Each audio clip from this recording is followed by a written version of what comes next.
साथियों नमस्कार। Advocate Narendra Joshi YouTube channel और फेसबुक पेज पर आपका हार्दिक स्वागत है। साथियों, आज हम उस महत्वपूर्ण टॉपिक पर बात कर रहे हैं जिस टॉपिक को लेकर कई मर्तबा रिकवरी एजेंट जब आपसे बात करते हैं तो आपके मन में सिर्फ एक भावना बढ़ते है कि एक ईएमआई जमा करा दीजिए, नहीं तो आपका लोन एनपीए हो जाएगा, और लोन एनपीए हो गया तो फिर हम कुछ भी नहीं कर पाएंगे। भविष्य में आपका लोन सेटलमेंट नहीं होगा। अगर आपका लोन एनपीए हो गया तो आपके खिलाफ कानूनी कार्रवाई शुरू हो जाएगी। पुलिस आएगी, आपको गिरफ्तार करेगी, आपके खिलाफ मुकदमा दर्ज होगा। सेक्शन 25, 138 एनआई एक्ट, आर्बिट्रेशन की कार्रवाई होगी और न जाने क्या क्या। और इन तमाम बातों को लेकर उनका केवल एक ही लक्ष्य होता है कि आपसे येन केन प्रकारेण साम दाम दंड भेद, हर नीति से वह केवल एक ईएमआई का भुगतान आपसे ले और जमा करवाए। और कई हमारे साथी जो हमारे ढेरों वीडियो देख चुके हैं, उसके बावजूद भी उनके मन में एक सवाल होता है कि सर, लोन एनपीए होगा तो क्या हो जाएगा। रिकवरी एजेंट और रिकवरी कॉल्स का प्रेशर इतना बना हुआ है कि आपका लोन एनपीए हो गया तो मुश्किलें खड़ी हो जाएगी। आज इसी टॉपिक पर हम डिस्कस करेंगे कि अगर आपका लोन एनपीए हो गया तो आपके सामने क्या परेशानियां उत्पन्न होगी।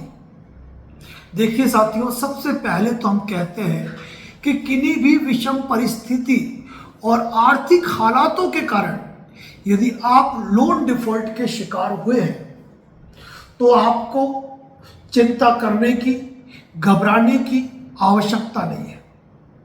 लोन पर लोन लेकर लोन की ईएमआई भरना विकल्प नहीं है। आज नहीं तो कल समस्या खड़ी हो जाएगी। आज आपको रिकवरी एजेंट कह रहा है कि आपकी एक ईएमआई मैं जमा करवा देता हूं, मुझे बाद में दे देना या मत दे देना, जो भी कहे। लेकिन आपको यह समझना जरूरी है, यदि आप मल्टीपल लोन के डिफॉल्ट में धंस चुके हो ना, तो आज नहीं तो कल आपका लोन एनपीए होगा। फर्क यह पड़ रहा है कि पहले आपके 5 लोन थे जो एनपीए होने वाले थे, लेकिन आपने ही एनपीए नहीं होने देने के लिए, अपने सिविल स्कोर को मेंटेन करने के लिए, रिकवरी एजेंट के डर और खौफ के कारण आप उन्हीं 5 लोन को कब 10 लोन कर दोगे और कब 15 लोन कर दोगे, आपको पता ही नहीं चलेगा। तो यह जानना आपके लिए जरूरी है कि सिक्योर्ड लोन के अंदर एनपीए और अनसिक्योर्ड लोन के अंदर एनपीए दोनों की अलग परिभाषा है। अब अलग परिभाषा का मतलब यह मत समझना कि यहां 3 महीने बाद एनपीए होगा तो दूसरे में 4 महीने बाद होगा।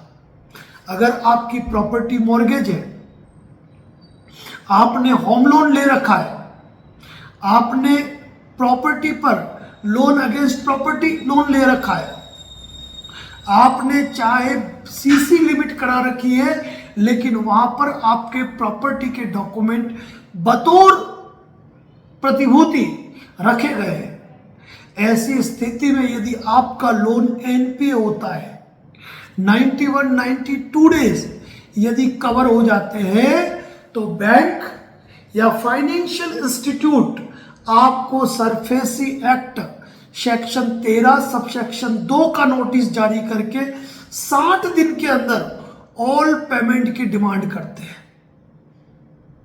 और उसके बाद 13(4) की कार्रवाई, आगे की प्रोसेस और ये करते करते आपकी जो मॉर्गेज प्रॉपर्टी है आपके हाथ से निकल सकती है यदि आप उस मामले का निस्तारण नहीं करते तो। लेकिन उनसे अलग यदि हम अनसिक्योर्ड लोन में जाते हैं तो अनसिक्योर्ड लोन में जो लोन आपने ले रखा है वह उस लोन पर कोई भी सिक्योरिटी आपने नहीं दी हुई है। ऐसी स्थिति में जब आपने कोई सिक्योरिटी नहीं दे रखी है और लोन एनपीए हो रहा है तो अपने एनपीए को कम करने के लिए रिकवरी एजेंट अपने बेनिफिट के लिए कई मर्तबा आपके लोन अकाउंट में इल्लीगल फंडिंग कर देते हैं, इल्लीगल अमाउंट जमा करा देते हैं, जिसकी कंप्लेंट आप आरबीआई को कर सकते हैं, संबंधित वित्तीय संस्थान को कर सकते हैं। इल्लीगल फंडिंग के अगर पीछे पड़ो ना तो ये मान के चलना कि सेटलमेंट की राह आसान हो जाती है। कई बार आपके रिकवरी एजेंट आपको क्रेडिट कार्ड रोटेशन की सलाह देते हैं, अरे कुछ नहीं करना है, हम पे कर देते हैं, आप निकाल के हमको दे देना, या क्रेडिट कार्ड में आपका कोई बैलेंस बचा हुआ है तो लाओ इसको रोटेट कर देते हैं। मतलब किसी भी तरीके से क्रेडिट कार्ड के रोटेशन का विकल्प देते हैं।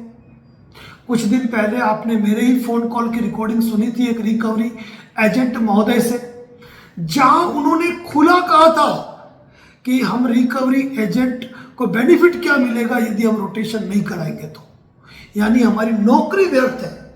लेकिन जब उन्हें मालूम पड़ा कि सामने वाला व्यक्ति एडवोकेट नरेंद्र जोशी है या कानून का ज्ञान रखने वाला है तो उनके मुंह स्वतः खुलने लगे कि हाँ, आरबीआई ने ऐसा कभी नहीं कहा है कि कार्ड रोटेशन करो, हमारी कंपनी ने कभी नहीं कहा है कि कार्ड रोटेशन करो। यानी कि कार्ड रोटेशन कर करके व्यक्ति लोन के दलदल में धंस जाता है। साथियों, कई रिकवरी एजेंट कहते हैं कि लोन एनपीए हो गया तो सेटलमेंट नहीं होगा। हम कहते हैं कि एनपीए होगा तभी सेटलमेंट होगा, एनपीए के बाद जब राइट ऑफ होगा तब आपको सेटलमेंट में ज्यादा बेनिफिट मिलेगा।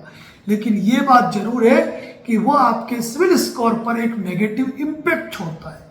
अब बात जहां जिंदगी की हो और एक तरफ सिविल खड़ा हो तो इंसान को जिंदगी प्यारी होती है, ना कि सिविल। ऐसा नहीं है कि सिविल स्कोर डाउन हो गया उसको सही नहीं किया जा सकता है। अगर हम मल्टीपल लोन के डिफॉल्ट में धंस गए तो हमें एनपीए की चिंता नहीं करनी चाहिए।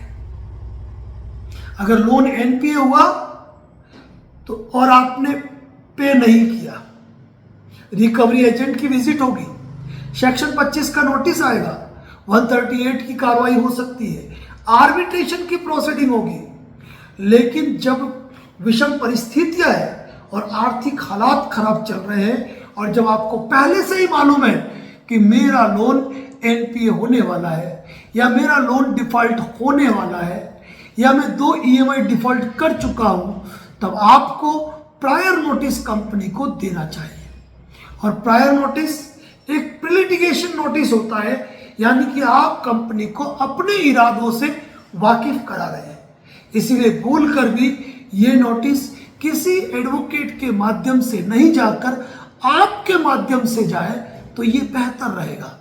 इसका सबसे बड़ा कारण ये होता है कि कंपनी भी आपके लोन को डिफॉल्ट होने पर जो पहला नोटिस भेजती है ना, वह खुद के नाम से भेजती है, ना कि किसी एडवोकेट के माध्यम से भेजती है। ऐसी स्थिति में प्रायर नोटिस कभी भी आपको खुद के नाम से ही भेजना चाहिए। बात यदि आर्बिट्रेशन की भी करें तो आर्बिट्रेशन के मैटर में भी ऑब्जेक्शन व्यक्ति को अपने नाम से ही देना चाहिए। एडवोकेट को तो आप एपीआर तब कर सकते हो जब आप आर्बिट्रेशन पर अपनी सहमति देते हुए आर्बिट्रेशन के प्रोसेस को आगे करना चाहते हो। साथियों, ये ध्यान रखना, कोई रिकवरी एजेंट आपको ये कहता है कि अगर आपका लोन एनपीए हुआ तो भविष्य में सेटलमेंट नहीं होगा, तो ये मान के चलना कि वो या तो आपको बेवकूफ समझ रहा है या वो खुद गधा है। और इतनी बात तो ये मान के चलिए कि वो खुद गधा बिल्कुल नहीं है। कारण ये है कि वो लंबे समय से रिकवरी कर रहा है, उसे साम दाम दंड भेद सारी नीतियां सारे तरीके पता है। तो यहाँ पर आपको ध्यान रखना है कि वो आपको मामू समझ रहा है, तो अपने आप को मामू आपको नहीं बनाना है। और आपको ये जानकारी होनी चाहिए कि यदि आपका लोन एनपीए होगा तो आपके लोन का सेटलमेंट होगा, बिल्कुल होगा। जितना लेट होगा उतना कम राशि के अंदर आपका सेटलमेंट होगा, इस बात को आपको मान के चलना है। और साथियों की विषम परिस्थिति और आर्थिक हालातों के चलते यदि आपका लोन डिफॉल्ट होने वाला है या हो चुका है तो मेरी सलाह रहेगी कि सबसे पहले आप कंपनी को एक प्रायर नोटिस खुद के नाम से दीजिए। और एक बात ध्यान रखिए कि जिन भी साथियों ने वकील साहब के माध्यम से भी कोई प्रायर नोटिस भेजा है तो आप अपने वकील साहब से उस नोटिस की कॉपी जिस पे उनके सिग्नेचर किए हुए हो उसके साथ ओरिजिनल डाक रसीद आपको लेनी अनिवार्य है। ध्यान रखिए, बिना डाक रसीद के किसी भी नोटिस की कोई वैल्यू नहीं है, कोई वर्थ नहीं है। चाहे आप सेक्शन 25 के नोटिस का जवाब दो, 138 के नोटिस का जवाब दो, loan demand notice, loan recall notice का जवाब दो, या फिर आप किसी आर्बिट्रेशन के नोटिस का जवाब दो। यहां पर एक बात आपको अपने दिमाग में बैठा लेनी चाहिए कि आपके पास हर जवाब की डाक रसीद होनी चाहिए। Loan recall notice, loan demand notice में तो हम क्लियर कहते हैं कि यदि आपने प्रायर नोटिस दिया है और कंपनी ने आपके नोटिस का जवाब नहीं दिया है तो आपको कोई जरूरत नहीं है उनके उस नोटिस का जवाब देने की। लेकिन आपको लोन रिकॉल या लोन डिमांड नोटिस के अंदर यह देखना जरूरी है कि कहीं उसके अंदर सेक्शन 25 के प्रोविजन तो नहीं है, कहीं उसके अंदर सेक्शन 21 आर्बिट्रेशन एवं कंसिलिएशन एक्ट की धारा तो नहीं लिखी हुई है। ये चीज आपको देखनी बहुत जरूरी है। तो साथियों, अगर लोन एनपीए होता है ना तो कोई दिक्कत नहीं, कोई तनाव नहीं है, कोई चिंता करने की जरूरत नहीं है। आपके पास पैसा नहीं है इसीलिए आपका लोन जो है वो एनपीए हो रहा है, और एनपीए होने से कोई गाज नहीं गिर जाएगी। मानते हैं कि आपके सिविल स्कोर पर फर्क पड़ेगा, पर जो लोग गले में फंदा लगा के अपनी जीवन लीला समाप्त कर रहे हैं, जो गुट गुट कर अपना जीवन यापन कर रहे हैं, मैं उनको कहना चाहता हूं कि ऐसी स्थिति में जीवन से बढ़कर सिविल नहीं है।